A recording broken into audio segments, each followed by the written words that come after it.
This video is sponsored by Squarespace. Lando Oscar and offer everything a team like McLaren could possibly want on paper. Young, fast, marketable, and with a competitive car underneath them that should keep them motivated and loyal for years to come. But inadvertently, it does create quite a good problem for McLaren when you've got two drivers that tick all the boxes. What happens to the next generation? When there's no clear route to the top team, how do you get the young, talented next generation stars to invest in you? However, there is one guy, a hell of a talent, a youngster, part of the McLaren driver development program, Formula 3 champion, could be Formula 2 champion this year, just had an insane weekend in Monza. So how the hell did McLaren keep hold of him? Because his name's Gabriel Bortoleto, my name's Tommo.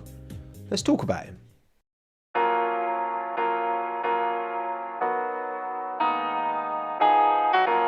Gabriel Bortoleto Oliveira was born in Sao Paulo, Brazil on the 14th of October 2004. He started racing karts at 8 years old, did it until he was 15, competing at the very top level of global karting in 2017, 18 and 19. He didn't take any titles, but in 2018 that was his most successful year. He took 2 P2s in the Trofeo Andrea Margutti and the WSK Supermaster Series, plus P3 finishes in the CIK FIA European and World Championships. His single-seater debut was in 2020 at the age of 16, driving Italian F4 where he finished P5, 1 win, 4 poles to his name. Not bad. In 2021 at 17 he moved to Formula Regional European. Had a bit of a tough time of it, to be fair. Apart from 1 P2 finish in Austria, he struggled for points all season, ended up P15 in the standings. He remained in that series in 2022 at the age of 18, fared much better this time out. Couple of wins, couple of P3s, typically in the points, but still only P6 by season's end. You got to say, up until this point, at least on paper, his career was okay, but nothing special. Now, of course, in junior formulas, there can be many reasons outside of talent why you don't necessarily deliver the points, okay? It is still very much kind of pay to win. You can pay for new components. You can generally get an advantage with big backing. I don't know where Gabby sat amongst that, whether that attributes for some of his poor results or not, but regardless, he managed to get the shot in 2023 at Formula 3 at 19 years of age. And this is where his fortunes changed. And you know what? Maybe your fortunes can change just like Gabby's by using today's video sponsor, Squarespace. Say you've got a website for your business or a blog or portfolio, whatever it may be, Squarespace is the all-in-one tool to build a beautiful online home. Squarespace Blueprint allows you to choose from professionally curated layouts and styling options to build a unique online presence from the ground up, tailored to the specific needs of your brand or business. Optimized for all devices, SEO tools built in so people see what you do. It's a no-brainer, especially because it's free to try. It's only when you want to publish your finished website to the world that you have to pay anything. And when that time inevitably comes around, head to squarespace.com/TommoF1 to get 10% off of your very first website or domain.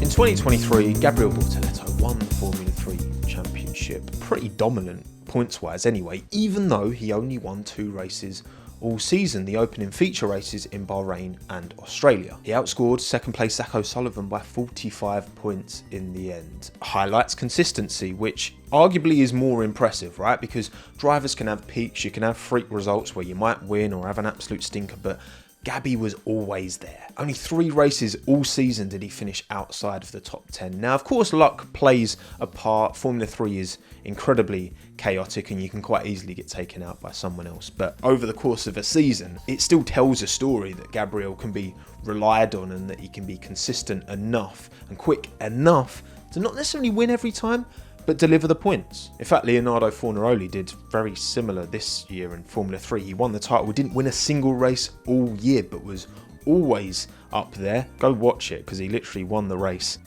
championship on the final corner around Parabolica at Monza to deliver the title. Insane. And actually, Trident were both Gabby's team of choice and Leonardo's team of choice in 23 and 24 respectively. You can't underestimate the importance of a good team in Formula 3, even though it's a spec series, because it never is truly spec. A month and a half after wrapping up the F3 title in Monza, Gabriel Bortoleto was announced as a McLaren driver development youngster, a program headed up by Emmanuel Pirot, a well-decorated former racing driver. He tested the McLaren in 1988. He replaced Johnny Herbert at Benetton in '89 after his accident in Formula 3000, raced 2 years at the Minnows that are BMS Scuderia Italia in 90 and 91, and then had many years across DTM and American Le Mans series as well, established himself in those series and had a long and successful career. And no wonder McLaren have entrusted their youth development in the hands of someone with such experience over such a broad variety of disciplines as well.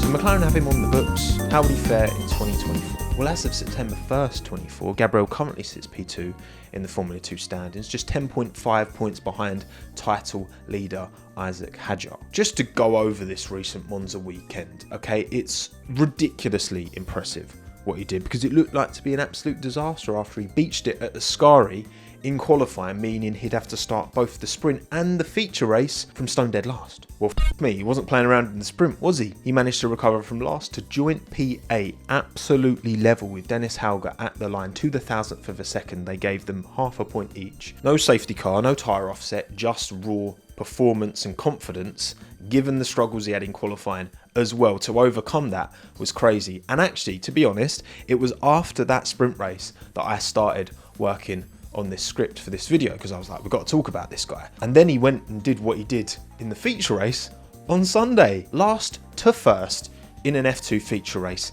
Insane. Yes, of course, there was a degree of fortuity. Dennis Hauger having a spin, stalling at the end of the straight, which meant safety car to come out, and it was kind of perfect timing for Gabriel Bortoleto because he got a free pit stop. But he still had 2/3 of the race to do after that safety car came in to deliver the result. He managed to get to P1 by lap 15 and won the race by 9 seconds, a very dominant margin in dry conditions. What a drive. But again, just like his Formula 3 season last year, it's not been crazy wins left, right and centre. He'd only won one race prior to this one in the Austria feature race. It's just been consistently up there, and it's so hard to do in junior formulas because of their chaotic nature. Gabriel Bortoleto, he knows how to get it done. If Gabby does win F2 this year, overcomes Isaac Hadjar and wins back-to-back Formula 3, Formula 2 titles, he will join esteemed fellow drivers in Charles Leclerc, George Russell and Oscar Piastri, who have done that and all gone to F1 and are 3 of the best drivers in Formula 1 right now. 6 races over 3 weekends to go in Formula 2. I think it's going down to the wire. Watch F2 because it's sick.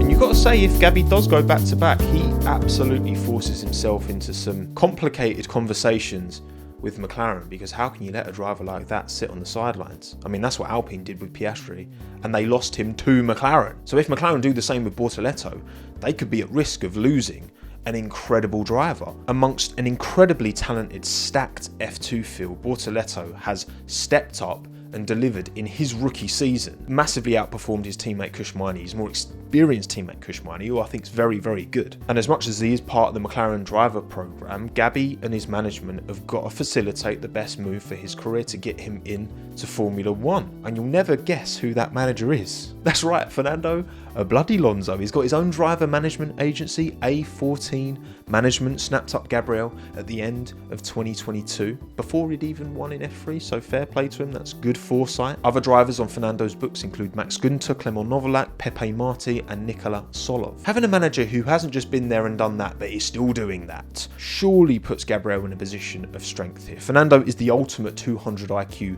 game player. He knows how to navigate this political minefield that is F1 better than anyone. He's the most experienced F1 driver of all time, and he's been at so many different teams. He's had many ups, many downs.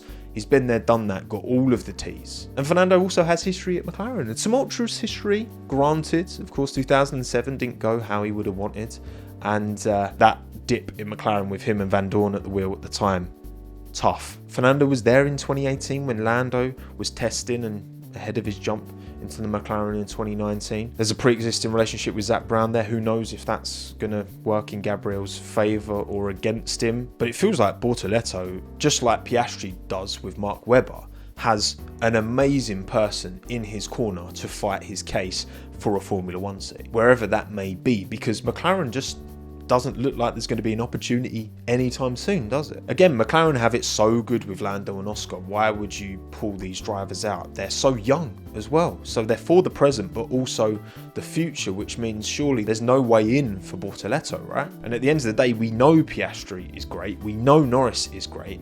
Bortoleto could be great.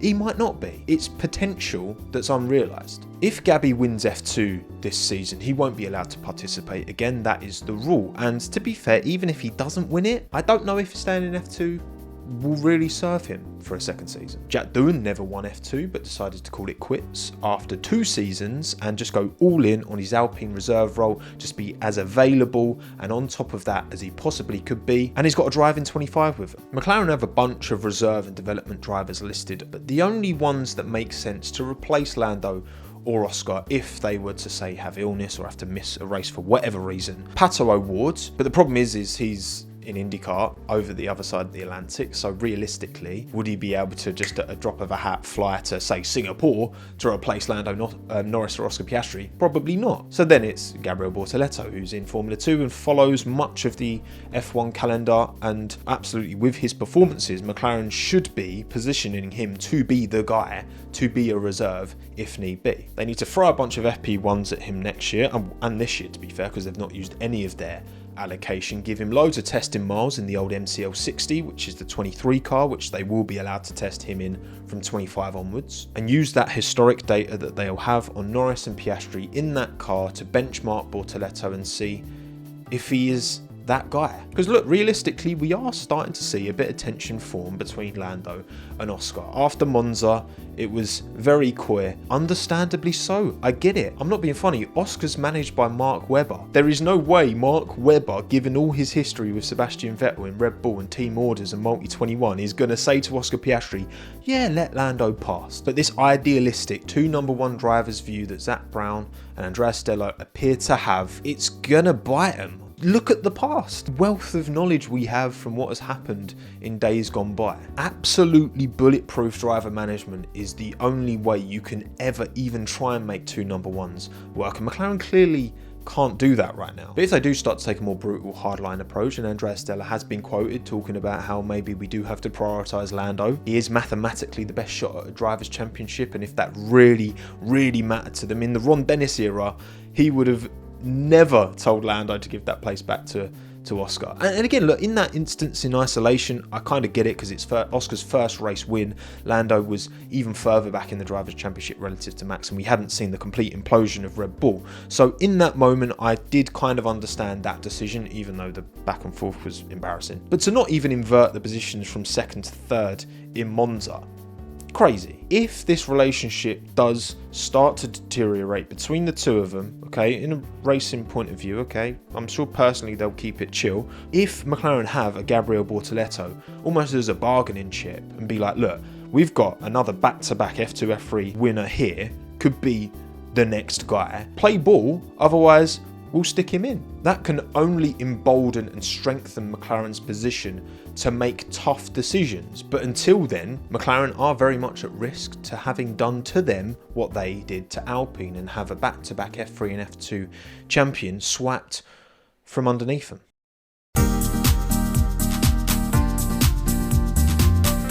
Reportedly, since Mattia Binotto took over as Sauber CTO and COO, he has vocalised interest in Gabriel Bortoleto. With Fernando Alonso as his manager, it's a shrewd individual to have in your court. Fernando knows what side his bread is buttered and knows the value or debatable value of loyalty in this sport, because it's cutthroat. Sauber already have Pourchaire and Maloney on their books, an F2 champion in Teo, and Zane is only 19.5 points behind Gabriel Bortoleto in F2 right now, sitting P3. Mattia Binotto would have to see a significant uptick in performance, Gabriel Bortoleto versus a Teo Pourchaire or a Zane Maloney, right, to justify not only paying McLaren off, but also getting Gabriel used to the environment that is Sauber, whereas Teo and Zane already have this experience. It would kind of undermine Sauber's junior academy if they brought Gabriel Bortoleto in to the F1 seat and just completely bypassed Teo and Zane. But also, Mattia's new and he's got no loyalty to those guys. He didn't sign them. Like, he's just come in and he's got to do the best job that he thinks for the long-term prospects of what is going to be the Audi Works team. Mattia has spoken openly about this. Teo is our present reserve driver and he's already part of the family, and no doubt he is on our list of potential 25 drivers. Gabriel is doing very well in F2. He has shown to be a great talent. Certainly we are looking to what he is doing as we are looking at many others. I don't see that as the only name in which we are focusing our attention. What does that mean for Bottas? Well, look, it would be very harsh on him to lose his seat, because I think he's done a good job as you can really expect in the absolute dumpster fire that they are at the moment. But at 35 years of age, if he does lose his F1 seat for 25, I do not see him coming back, unfortunately. Bortoleto would be a gamble for Sauber because they don't have the depth of data that McLaren have on him. But then McLaren took that punt with Piastri based off of his record and just the numbers that they could glean looking at him from the outside in, and it's paid off massively. Maybe Fernando can bring some numbers to the table and be like, look, Sauber, Gabriel's as quick as Lando. Maybe. Time will tell, but if Sauber choose to offer Bortoleto an F1 seat, there is absolutely no way he's not taking it for, what, the sake of a driver development seat at McLaren? Waiting for maybe Piastri or Norris to dip, which still, even now, it's getting a little bit more tense, still feels like a way off. That's a stretch. So what do you think? Can McLaren keep hold of Gabriel Bortoleto, or should Sauber snap him up? My name's Tomo. Thanks again. Have a good one. Ta-da.